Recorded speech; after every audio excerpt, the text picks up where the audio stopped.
première chose, c'est que les Africains sont entrepreneurs. Pas forcément par choix, parfois par nécessité. Tout le monde a son petit lopin de terre, son petit commerce, voire plus son magasin, etc., son petit taxi qui fait tourner pour compléter ses revenus. Donc c'est quand même quelque chose dans l'ADN entrepreneurial est déjà là. Après, il y a la question de l'adaptabilité, c'est-à-dire de trouver des solutions, parce que parfois on a des États qui n'ont pas forcément mis un certain nombre de choses en place, et il faut que l'initiative privée puisse pallier à ces choses-là. Moi, quand j'ai voulu lancer ma marque de cosmétiques, je me suis retrouvée avec certaines barrières techniques que je ne maîtrisais pas forcément, et ça m'a frustrée. Donc je me suis dit, mais c'est quand même curieux, on est en France, c'est le pays de la cosmétique, hein, c'est le leader mondial de la cosmétique. Je suis en France, j'ai envie de me lancer, j'ai du mal, je ne trouve pas forcément les bons interlocuteurs, je n'ai pas l'écoute du marché non plus. Et du coup, je me suis dit, il faut créer une structure qui permette de démocratiser un petit peu tout ça et de lever les barrières. On le pense d'abord avant de venir le mettre dans un terrain de football. Parce que les schémas tactiques et autres ne se conçoivent pas sur le terrain de football. On les conçoit d'abord dans un laboratoire avant de venir les mettre sur un tapis vert. Donc moi, je pense que s'il y a eu un facteur où l'Afrique est longtemps restée en arrière, c'est parce qu'il n'y a pas eu ce genre d'occasion où les gens vont s'asseoir pour avoir une vision, pour se dire qu'est-ce qu'on va faire de notre football dans 5, 6, 8, 10 ou 15 ans. Or, en réalité, Mélenchon avait perdu les pédales. Hein. Il ne savait plus du tout quel objectif il poursuivait. Il parlait sans cesse de « personne ne nous empêchera de gouverner ». Il n'était pas question qu'il gouverne, ni de près ni de loin.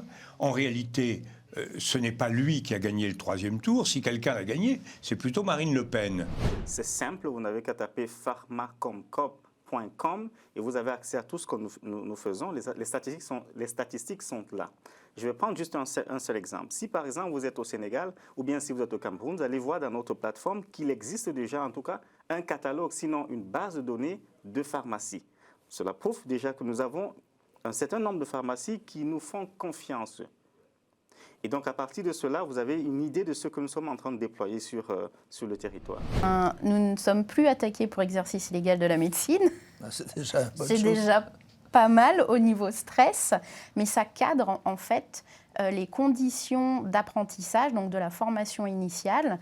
Donc on a, d'un point de vue réglementaire, à noter toutes les matières qu'un chiropracteur doit avoir étudiées pour prétendre à ce titre de chiropracteur, ce qui équivaut à 300 ETCS si on convertit en unité d'enseignement universitaire. C'est, comme le disait Françoise tout à l'heure, à travers le regard d'une enfant de toi, et c'est vraiment un témoignage très émouvant. Quelque chose qu'on n'aurait pas dit, que tu aurais envie de dire de l'ouvrage? À toutes les femmes qui se sentent concernées, je pense qu'il est important de rappeler qu'elles ne sont pas fautives, qu'il faut aller chercher de l'aide, il faut aller demander de l'aide et qu'il y a des associations qui peuvent vous aider, qu'il faut en parler et qu'il faut sortir de la violence. Tous les jours, on met plus d'une centaine d'ingrédients quasiment sur notre peau, même plus. Et puis, c'est une répétition, c'est une accumulation. C'est-à-dire qu'un produit en lui-même n'est pas nécessairement nocif ou problématique, mais c'est l'accumulation, c'est cette démarche d'exposome en fait qui pose un problème et qui fait que notre corps est exposé à ces problématiques.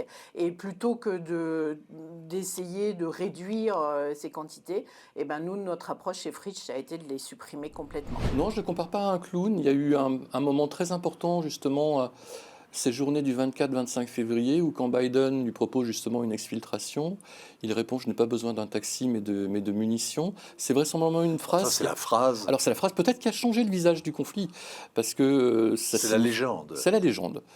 Mais néanmoins... Elle a été réécrite. Peut-être. C'est de la com. Peut-être, c'est de la com.